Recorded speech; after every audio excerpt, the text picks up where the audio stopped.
I mean, there's so many whys of, and so many ways that I could approach the why we chose to go the homeschool route. But the thing, he was like in first grade, and I noticed that there was something happening with him where he was just unhappy. You know, he just was not his normal, chipper, incredible self. But what happened with Sage was he started coming away with the idea that he was acting out, which then brought in this concept that I'm not a good person, which he said one day. I'm not a good person, I don't like myself, I'm always bad, I'm always getting in trouble. And that big shining bright spark of a light that he had, it just started diminishing. So I started really questioning if that was the environment that he needed to be in.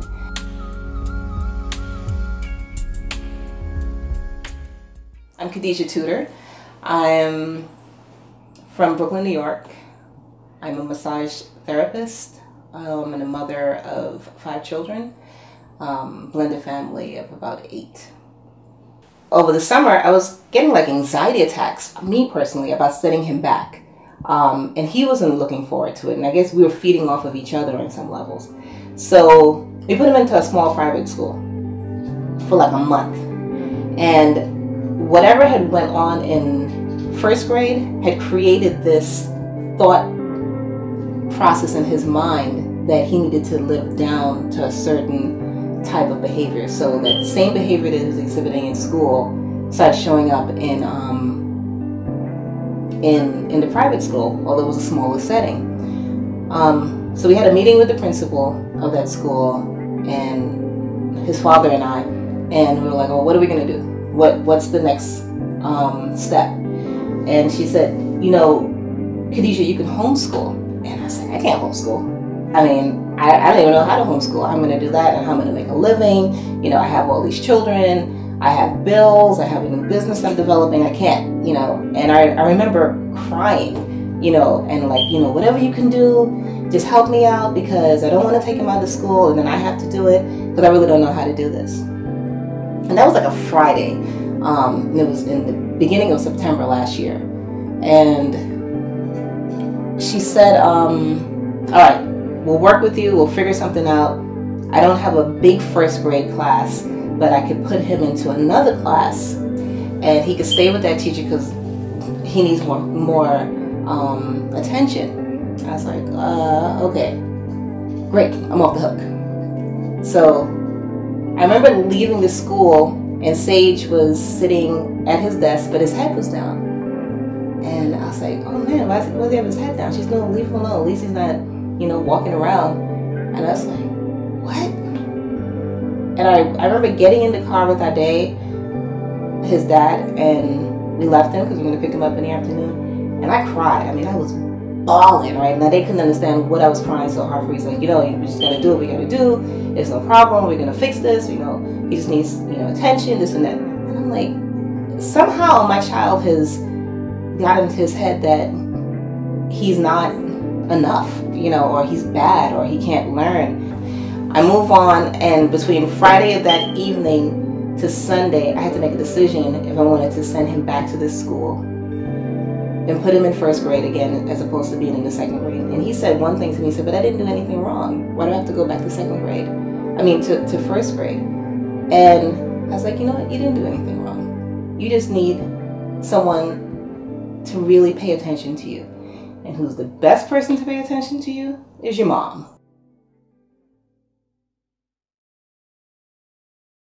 Day one started with Sage getting up at his normal time. Actually, he got up extra early. He got up like around 5 o'clock. Normally he would wake up, let's say 6:30, 7 o'clock, and maneuver through the day. We both jumped up out of the bed because we were going to homeschool and we were going to get it done. And neither one of us knew what was going to go on. And we went to have breakfast in the kitchen, right in here. And we started making pancakes. So I'm like, okay, well, I got to teach you math. So I did the thing that everyone does. They teach math through cooking. I mean, it's like the easiest thing to do. So we made pancakes that week like it was going out of style. You know, just like doing cup measurements with pancakes and breaking it in half and doing fractions, and to the point where his older sister was coming in, getting ready to go to her school because she's in college. And she was just like sick of eating pancakes. I'm like, Mom, we got more pancakes for you. She's like, really? We're still doing pancakes? But it was our lesson plan. You know, he would write out measurements and ingredients and so forth, and start the day that way. I came from a West Indian background, South America, really, Guyana, and I went to school in Guyana for a couple of years. It was very structured. My mother was a teacher in Guyana, and education, big part of our life, huge part of our life. His dad really holds education as a, you know, just a really important foundation for all of the children. So for me to just thumb my nose at public school or the educational process, I didn't have it in me. So I was kind of lost as to what to do.